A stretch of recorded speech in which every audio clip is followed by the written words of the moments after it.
जय श्री राम बच्चों। सर्वप्रथम आप सभी बच्चों को अयोध्या में भगवान श्री राम के भव्य मंदिर में श्री रामलला की प्राण प्रतिष्ठा समारोह की आप सभी भक्तजनों को हार्दिक शुभकामनाएं। आओ अपने घर व मंदिर को सजाओ, प्रभु श्री राम के आगमन पर शुभ दीपावली मनाओ। तो बच्चों, स्वागत आप सभी का आज फिर से मेरे YouTube channel Amit Chaudhary official के ऊपर। आज अपन बात करेंगे अधिगम यूनिट के ऊपर। अपन ने पिछली क्लास में पढ़ा था कि शिक्षा मनोविज्ञान होती क्या है। जो वर्तमान जो मनोविज्ञान है वो है व्यवहार का विज्ञान। अब उससे आगे अपन पढ़ते हैं, आज पढ़ते हैं अपन लोग अधिगम। तो देखो अधिगम होता क्या है। सर्वप्रथम अधिगम लर्निंग यानी सीखना। अब इस अधिगम के अगर अपन लोग अर्थ की बात करेंगे तो इसका अर्थ देखें अपन लोग, तो इसका एक तो होता है संकीर्ण अर्थ, एक तो इसका है संकीर्ण अर्थ, एक इसका है व्यापक अर्थ, एक इसका है व्यापक अर्थ। तो जो इसका संकीर्ण अर्थ जो होगा वो होगा सीखना, सीखना। और जो व्यापक अर्थ है यह है व्यवहार। क्या है? व्यवहार। और व्यवहार क्या है? व्यवहार जो है परिवर्तन की प्रक्रिया, परिवर्तन की प्रक्रिया। सीधी सी बात है कि वह कार्य जिसे कोई भी मानव करे वह बाह्य रूप में अपन को दिखे, वो उसका क्या है? व्यवहार है। किसी भी काम को अपन करते हैं तो उस काम को करने के बाद में परिवर्तन जो व्यक्ति के व्यवहार में होता है वो क्या है? उसका व्यवहार है। सीधी सी बात अपन देखें, मान लो कि ये कोई व्यक्ति है, इस प्रकार से मान लो ये रहा, ये कोई व्यक्ति है। अगर ये व्यक्ति सबसे पहले जो भी क्रिया करेगा, क्रिया कौन सी? कि वह कार्य जो हमें बाह्य रूप से दिखाई दे, बाह्य यानी कि अपन सबको दिखाई दे। अब जो भी ये व्यक्ति काम करेगा, क्रिया करेगा, तो उसका सामने क्या आएगा? व्यवहार आएगा। और व्यवहार क्या है? परिवर्तन की प्रक्रिया है। कि जैसे मान लो कोई व्यक्ति है, पहले वह व्यक्ति कोई काम करता नहीं था और अब वह वो काम कर रहा है। मैंने उसने क्रिया की कि पहले वो काम उसने किया नहीं, अब वो काम कर रहा है, कर रहा, तो उसमें क्या हो गया? व्यवहार। और व्यवहार में क्या आएगा? यहाँ पे उसका परिवर्तन होगा। तो परिवर्तन की प्रक्रिया क्या है? व्यवहार। अब जो अधिगम है सीधी सी बात है सीखना, लर्निंग। अब जो वर्तमान में जो मनोविज्ञान चल रहा है, आपने पढ़ा था पिछली क्लास के अंदर कि जो वर्तमान मनोविज्ञान वो कौन सा है? व्यवहार का विज्ञान है। तो यहाँ पे सीखना, किसी भी काम को अगर अपन लोग करेंगे तभी सीख पाएंगे। तो देखो अधिगम में अपन पढ़ते हैं आगे कि जो अधिगम है इसकी डेफिनेशन क्या होती है और किस प्रकार से इसकी परिभाषा जो है कुछ मनोविज्ञान ने दी है। अब देखो आगे, तो इसकी परिभाषा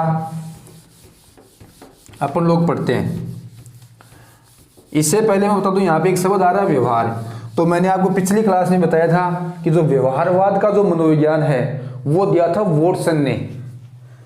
आप पिछली वीडियो में चेक कर सकते हो, उसके अंदर मैंने लिखा था कि यहाँ पे जो व्यवहार है, जो व्यवहार का विज्ञान दिया था उसका नाम था जेबी वॉटसन, जेबी वॉटसन। इन्होंने 1913 के अंदर एक वाद दिया था जो व्यवहारवाद कहलाया। और जो वर्तमान जो मनोविज्ञान है वो वर्तमान मनोविज्ञान व्यवहार के विज्ञान को ही अपना रहे हैं। इससे पहले यहाँ पे एक क्वेश्चन और था कि जो व्यवहार शब्द है, इस व्यवहार शब्द का सर्वप्रथम प्रयोग किसने किया था? तो यहाँ पे एक और है, विलियम मैकडूगल, विलियम मैकडूगल। इन्होंने 1905 के अंदर एक पुस्तक लिखी थी, outline of psychology, outline of psychology यानी मनोविज्ञान की अवधारणा। इस पुस्तक के अंदर इन्होंने सबसे पहली बार इस व्यवहार शब्द का प्रयोग किया था तथा व्यवहारवाद जो व्यवहार का विज्ञान लेके आए थे उनका नाम था जेबी वॉटसन। ये सारा टॉपिक आपको पिछली क्लास के अंदर अच्छी तरह समझाया, वहां पे आप चेक कर सकते हैं। अब आगे पढ़ते हैं। अब देखो अधिगम, सबसे पहले जो अधिगम है ये होता क्या है। मैंने कहा था आपको जो व्यक्ति है, देखो सबसे पहली बात है, अगर ये कोई व्यक्ति है, ये व्यक्ति है, ये कोई भी कार्य करता है, जो भी क्रिया करेगा वह उस क्रिया को करने से इसके व्यवहार में क्या होगा? परिवर्तन होगा। लेकिन प्रमुख 3 कारण है। अगर ये व्यक्ति इस किसी भी काम को 3 क्रियाओं से करता है, 3 प्रकार से करता है, तो वह उसका अधिगम होगा। तो 3 कौन कौन से? देखो सबसे पहले है अभ्यास, फिर नंबर 2 है प्रशिक्षण, और नंबर 3 है अनुभव। यानी कि अभ्यास, प्रशिक्षण और अनुभव, इन तीनों क्रियाओं के आधार पर व्यक्ति जो भी कार्य करेगा तथा उसके व्यवहार में क्या होगा, परिवर्तन होगा। और परिवर्तन भी कैसा होगा, स्थायी। परिवर्तन कैसा होगा, यहाँ पे स्थायी परिवर्तन होगा कि जैसे मान लो कि अभ्यास, प्रशिक्षण और अनुभव, इन तीनों के आधार पे जो भी व्यक्ति काम करेगा वह अपन को बाह्य रूप में दिखाई देगा, तो उस व्यक्ति के व्यवहार में क्या होगा, परिवर्तन होगा। और जो परिवर्तन वो कैसा होगा, स्थायी हो जाएगा, परमानेंट हो जाएगा। कि अगर व्यक्ति किसी काम को करने का अभ्यास करेगा, प्रशिक्षण लेगा और अनुभव लेगा, जैसे मान लो कि सबसे पहले वर्तमान, जैसे मान लो आप लोग पढ़ा रहे हो, तो आपने पढ़ाने के लिए सबसे पहले क्या किया, बीएड की, या आप लोग बीएड कर रहे हो तो आप यहाँ पे पढ़ाने क्या कर रहे हो, प्रशिक्षण ले रहे हो। और अब जो वर्तमान में आप लोग पढ़ा रहे हो वो आप अपने अनुभव के आधार पर पढ़ा रहे हो। जैसे बचपन में मान लो आपको साइकिल चलानी नहीं आती थी, तो आपने साइकिल का क्या किया, यहाँ पे अभ्यास किया।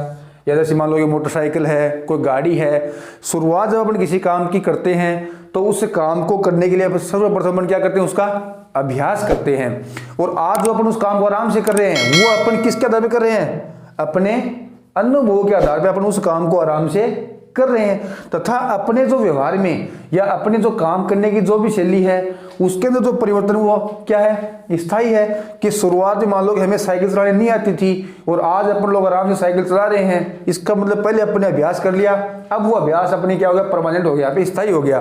प्रशिक्षण, कि पहले आपको पढ़ाना नहीं आता था, अब आप आराम से पढ़ा रहे हो, तो वो क्या आपका यहाँ पे अनुभव है। इन तीनों के आधार पे जो भी परिवर्तन होता है वो क्या स्थायी होता है, वो क्या कहलाता है, अधिगम कहलाता है। अब देखो जो अधिगम की डेफिनेशन है वो किस प्रकार से होगी। सबसे पहले देखो डेफिनेशन, अभ्यास, प्रशिक्षण और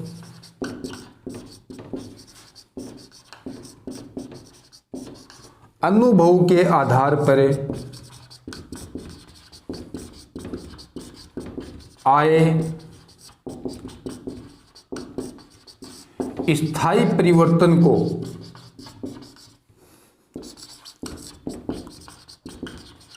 अधिगम कहा जाता है या कहते हैं। अब देखो सबसे पहले है कि इसकी जो अधिगम लर्निंग यानी इसकी परिभाषा क्या होगी, तो इसकी जो मूल परिभाषा, मुख्य जो परिभाषा होगी वो क्या होगी कि अभ्यास, प्रशिक्षण और अनुभव, इन तीनों क्रियाओं के आधार पर अगर व्यक्ति के जीवन में जो भी परिवर्तन होगा वह परिवर्तन यहाँ पे कैसा होगा, स्थायी परिवर्तन होगा, तो उसे क्या कहते हैं अपन लोग, अधिगम कहते हैं। ये परिभाषा आराम से इसकी आप लोग याद कर लोगे। अब देखो ये तो हो गया स्थायी परिवर्तन। अब अपने जीवन में परिवर्तन और भी होते हैं लेकिन वो अस्थायी होते हैं। कौन कौन से, देखो जैसे मान लो यहाँ पे थकान है, बीमारी है, या मादक पदार्थों का सेवन है, या मान लो यहाँ पे संवेगात्मक विकास है,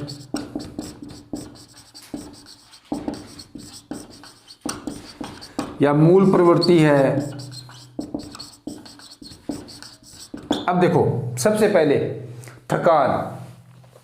थकान क्या, कई बार क्या होता है, जैसे मान लो कि अपन लोग कोई भी काम कर लेते हैं, उस काम को करते करते अपन लोग क्या है कि शाम तक थक जाते हैं बुरी तरह। फिर अगर कोई अपन को ये भी कह दे कि अपन, जैसे मान लो कि अपनी भाषा में अपन कहते हैं ना कि बेटा एक गिलास पानी को पकड़ा, तो आप क्या कहेगा, करा हाँ मेरी तो हिम्मत है कोन्या, मैं तो अब क्या करूँगा, आराम करूँगा।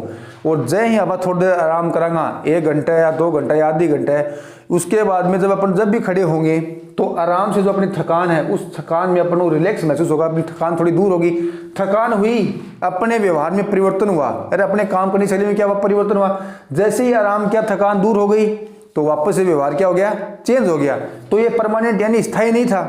दूसरा बीमारी, अब कई बार क्या होता है, जैसे अपन को सर्दी जुकाम हो गई है, बुखार हो गई है, या अपना सर दर्द हो रहा है, तो सर दर्द हो रहा है अपना, जब अपना सर दुखेगा तो अपना व्यवहार चेंज होगा। जैसे कोई व्यक्ति अपन से बात करे तो अपन क्या कहेंगे कि मेरे से बात मत करो, मेरा सर दुख रहा है।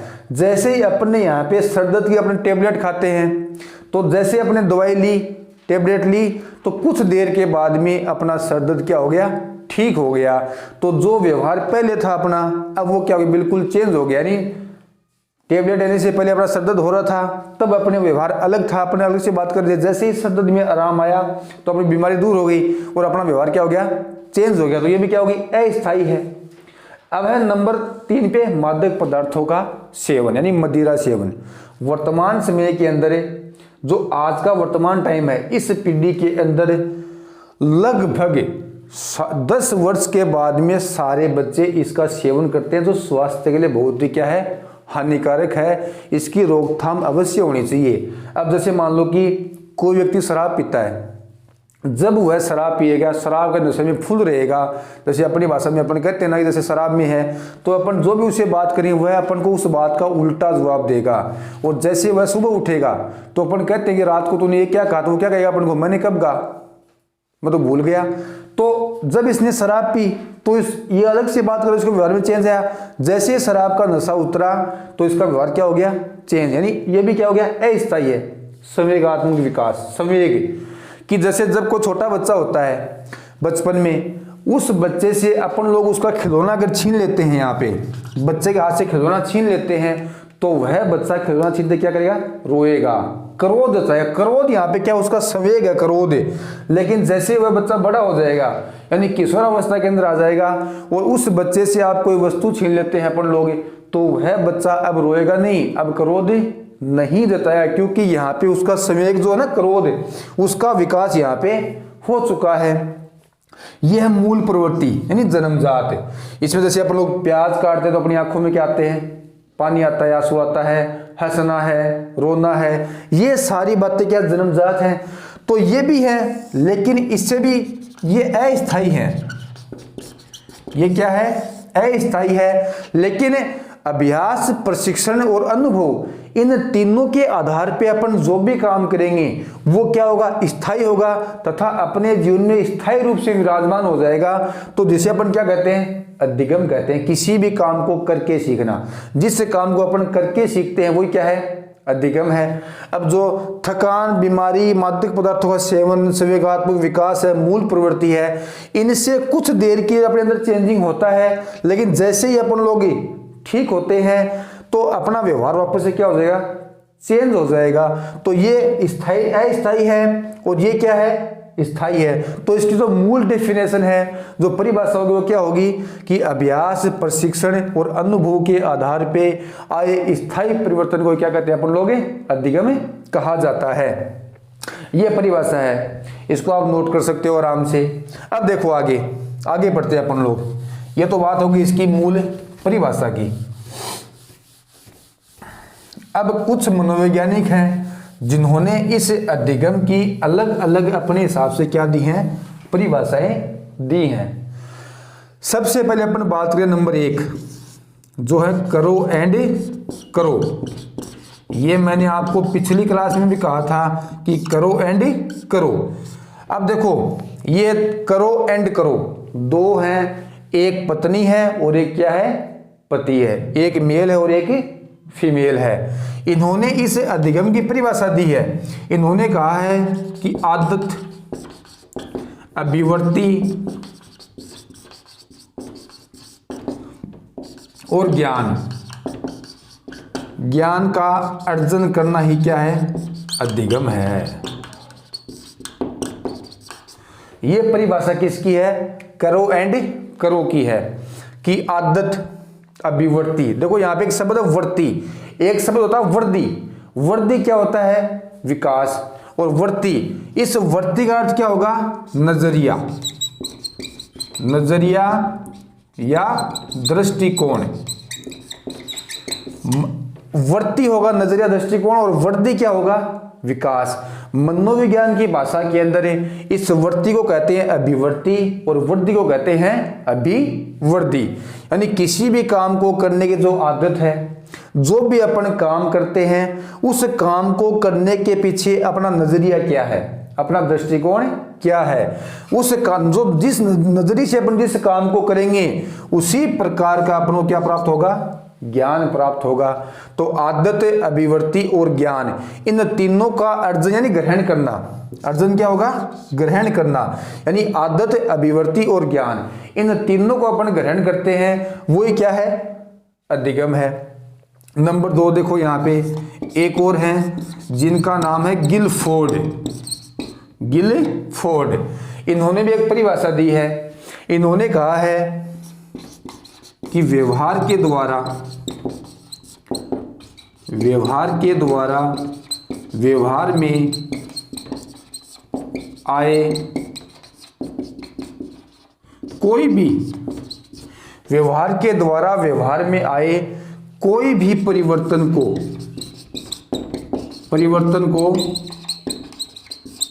अधिगम कहते हैं। देखो लगभग परिभाषाएं अलग है, लेकिन सबका अर्थ क्या होगा, सेम सा ही होगा। अब इन्होंने कह दिया कि आदत, अभिवृत्ति और ज्ञान। अब नंबर 2 आगे गिलफोर्ड कि व्यवहार के द्वारा व्यवहार में आए कोई भी परिवर्तन को क्या कहते हैं अपन लोग, अधिगम कहते हैं।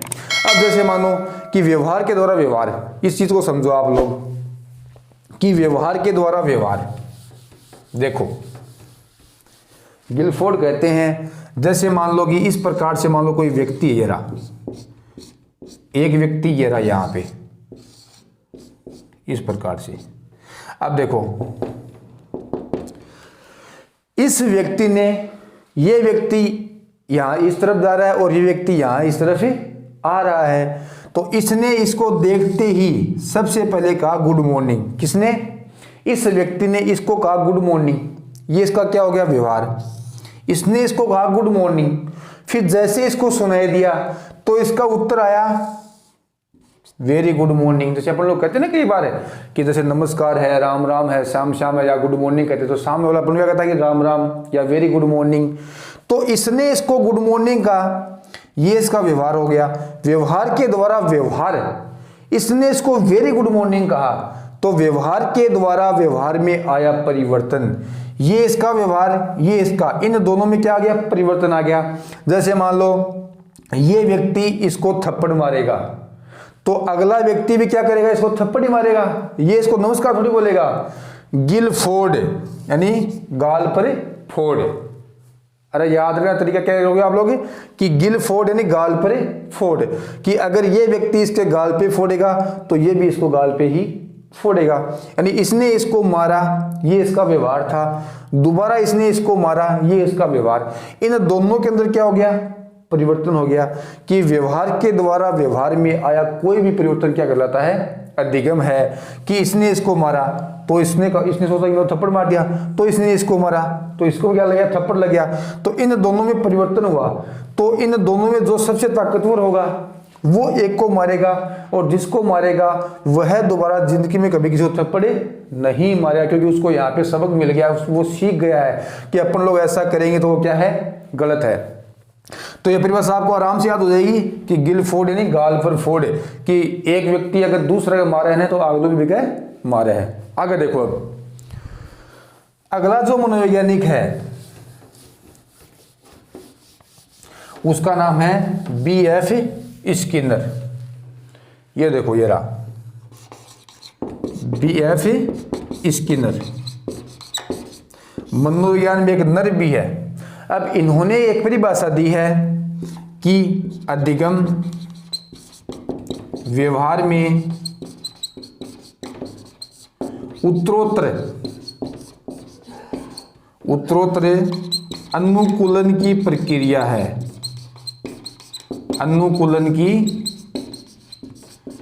प्रक्रिया है। अब देखो ये बात किसने कही है, B.F. स्किनर ने कही है कि जो अधिगम है वह व्यवहार में उत्तरोत्तर क्या होता है, बढ़ता हुआ। जैसे मान लो इस प्रकार से, ये मान लो कोई सीढ़ियां हैं, अगर आप लोग सीढ़ी दर सीढ़ी यानी एक से दूसरी, दूसरी तीसरी, चौथी, पांचवी, छठी, अगर अपन लोग सीढ़ी दर सीढ़ी यानी एक से दूसरी, दूसरी से तीसरी सीढ़ी हमेशा बढ़ता हुआ, कि उत्तरोत्तर अनुकूलन की क्या है, प्रक्रिया है। कि अधिगम कि जितना अपन लोग किसी भी काम को करेंगे, अपने सीखेंगे, तो अपन अगर सीधी दर सीधी सीखेंगे तो अपने जो जीवन में क्या होगा उत्तरोत्तर, कि हमेशा अपन बढ़ते हुए क्रम में सीखेंगे, कभी अपन लोग नीचे या जो ना माइनस में अपन लोग नहीं आएंगे। तो ये परिभाषा किसकी है? BFA इसके अंदर की है कि अधिगम व्यवहार में उत्तरोत्तर अनुकूलन की क्या है? प्रक्रिया है। अब आगे देखो, एक और है जिनका नाम है विलियम वुडवर्थ। विलियम वुडवर्थ, इन्होंने परिभाषा दी है। इन्होंने कहा, देखो विलियम वुडवर्थ, यहाँ पे अगर आपको याद हो तो मैंने पिछली क्लास में आपको ये भी कहा था कि विलियम वुडवर्थ ने मनोविज्ञान की परिभाषा नहीं, वहाँ पे इन्होंने एक अपना कथन दिया था।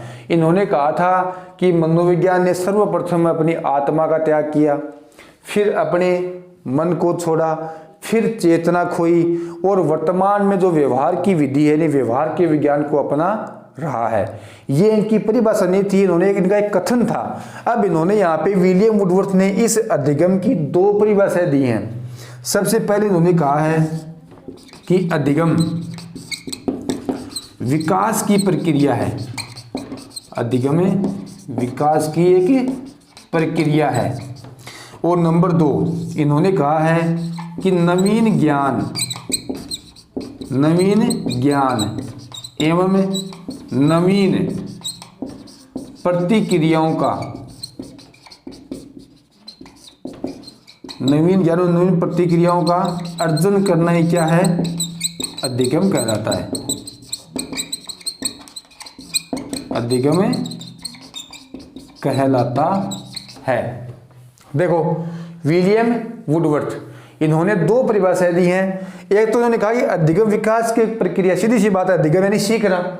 अगर अपन लोग किसी भी काम को सीखेंगे तो अपने जीवन में उसका क्या होगा? विकास होगा, सीधी सी बात है। अब अगर अपन किसी काम को नहीं सीखेंगे तो हमारा जो विकास है वो नहीं होगा, चाहे वो बौद्धिक विकास हो, मानसिक विकास हो, शारीरिक विकास हो।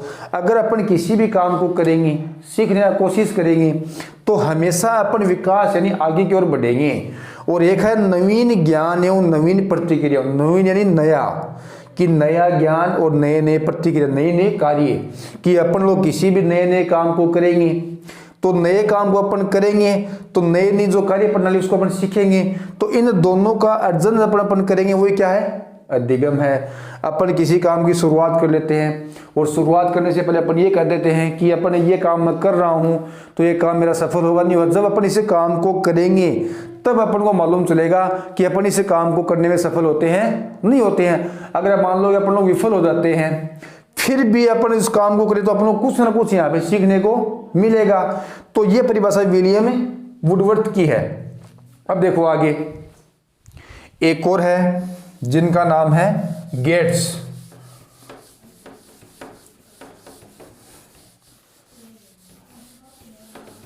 जिन्होंने अभी तक चैनल को सब्सक्राइब नहीं किया है तो सारे बच्चे जो भी हैं वो चैनल को सब्सक्राइब कर लें, ताकि जो नेक्स्ट क्लास आपको मिलेगी तो उसका नोटिफिकेशन आपको समय पे मिल सके। अब देखो आगे, एक और गेट्स। इन्होंने कहा यहाँ पे कि प्रशिक्षण और अनुभव के आधार पर आए स्थायी परिवर्तन को अधिगम कहा जाता है। देखो जो अधिगम की जो मूल परिभाषा थी, मुख्य डेफिनेशन थी, वो क्या थी कि अभ्यास, प्रशिक्षण, अनुभव। यहां पे गेट्स ने अभ्यास को छोड़ दिया। इन्होंने कहा है कि प्रशिक्षण और अनुभव के आधार पर आए स्थायी परिवर्तन को क्या कहते हैं? अधिगम कहते हैं। जैसे मान लो कि टीचर बनने के लिए सबसे पहले होता है बीएड करना। तो अपन लोग बीएड क्यों करते हैं? कि वहां पे अपन को पढ़ाने का अनुभव प्राप्त हो सके। तो पढ़ाने का तो अपन अनुभव प्राप्त करेंगे तो उस चीज के लिए अपन लोग क्या करेंगे? प्रशिक्षण लेंगे। प्रशिक्षण वहां पे अपन ले लेंगे।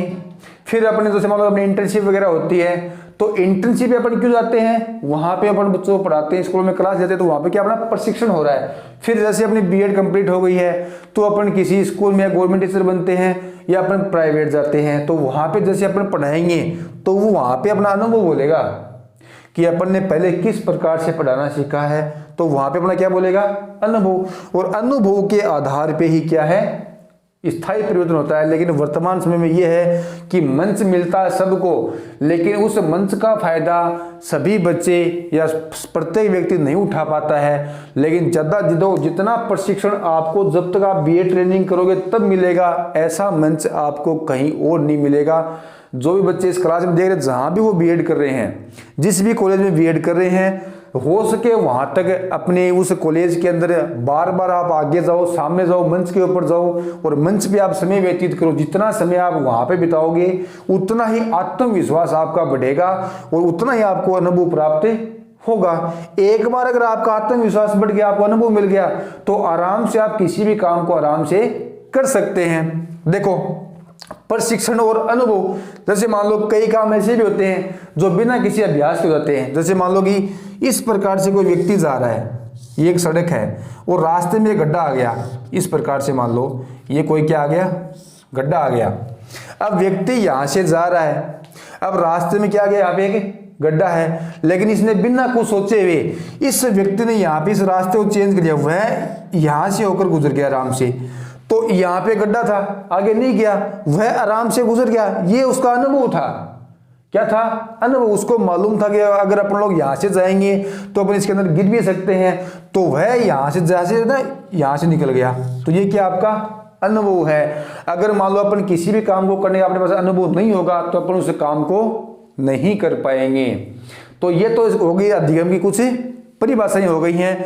अब जब एग्जाम में क्वेश्चन आएंगे तो वह आपको ऐसे नहीं पूछेंगे कि गेट्स ने कौन सी परिभाषा दी है बताइए, या B.F. स्किनर ने कौन सी परिभाषा दी है बताइए, ऐसा नहीं आएगा। वहां पे लिखा हुआ आएगा कि प्रशिक्षण और अनुभव के आधार पर आए स्थायी परिवर्तन को अधिगम कहा जाता है। यह परिभाषा किस मनोवैज्ञानिक की है, तो आपको इनका नाम याद रखना, गेट। अगर अपना इंग्लिश में कहना गेट। एक गाना भी है ना कि कुंडी मत खटका हो रहा था, सीधा अंदर आ रहा था। गेट होता है ना, गेट। कि अगर अपन लोग बच्चे जाते हैं स्कूल के अंदर पढ़ने के लिए तो सबसे पहले वह गेट, यानी स्कूल का मेन जो दरवाजा गेट है उसको खोल के अंदर जाते हैं। तो उसको बार बार वो खोलेंगे तो वहां पे प्रशिक्षण लेंगे अंदर जाके, और जब कभी भी वो बाहर जाएंगे तो वह अनुभव के आधार पर कह देंगे भाई इसका मेन गेट वहां पे है। जैसे मान लो कि क्वेश्चन आ गया कि आदत, अभिवृत्ति और ज्ञान का अर्जन करना ही अधिगम है। यह परिभाषा किस मनोवैज्ञानिक की है, तो वहां पे आपको क्या करना है, करो एंड करो। यानी इस प्रकार से आपको क्या, इन मनोवैज्ञानिक को नाम याद रखनी है आपको कि यह परिभाषा इस मनोवैज्ञानिक की है। अब ये तो अपने इसकी पढ़ ली परिभाषाएं, अधिगम की मूल परिभाषा अपन ने पढ़ ली है। अब इसके पक्ष, विधियां और विशेषताएं ये अपन पढ़ेंगे अगली क्लास के अंदर। तब तक के लिए सभी बच्चों को जय हिंद, जय भारत।